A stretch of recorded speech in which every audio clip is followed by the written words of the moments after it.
There's been a debate going on for years about square versus round headlights on 78 and 79 Fords. This front end was only made for 2 years, so why did some get circle headlights and some get square? If you're like me, this may feel a little trivial and silly to argue about, but there are a lot of people on the internet who just love correcting people. Wrong! I've had over 300 of these trucks in my years. Here, you're wrong, you old bitch. In 79, they went to all square headlights. Me and Bo Rufus ordered one from the factory. I don't know if that's how they really sound, but that's how I read their comments because it brings me joy. To get a better feel for how widespread this argument is, I made a little pop quiz video where I showed the square headlights and the custom trim level of my Bronco, and I asked a simple question.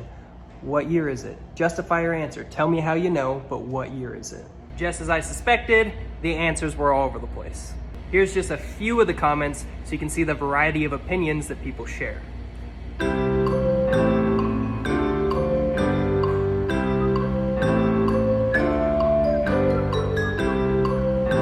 All right, let's settle this once and for all. Why did my Bronco come with square headlights, not round? And yes, those are swapped out aftermarket Chinese and Wuhan special lights, but it came with square headlights from the factory. Key to answering all this is looking at the trim level of my Bronco. It is a custom, AKA we're poor. That's right, it's a base model, and I'm not ashamed of it. This isn't due to any half-year Ford oddities or anything like that. It's as simple as the trim package.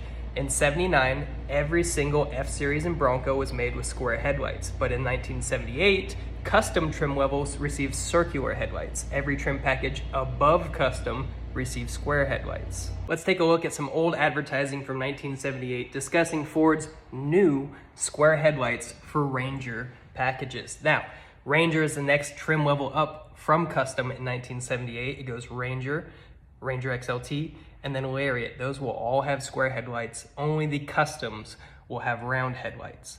Additionally, 1979 customs ordered as fleet vehicles specifically could also have round headlights. There's a couple other ways to tell if you have a 78 or 79 Bronco, one of which is the size of your shaft.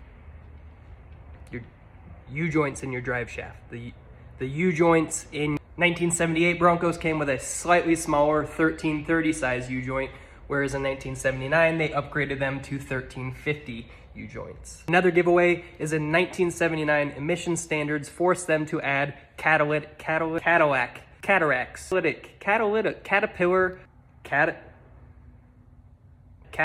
converters. 1979 Broncos came with catalytic converters where 1978s did not. Sorry, crackheads. I smoke rocks.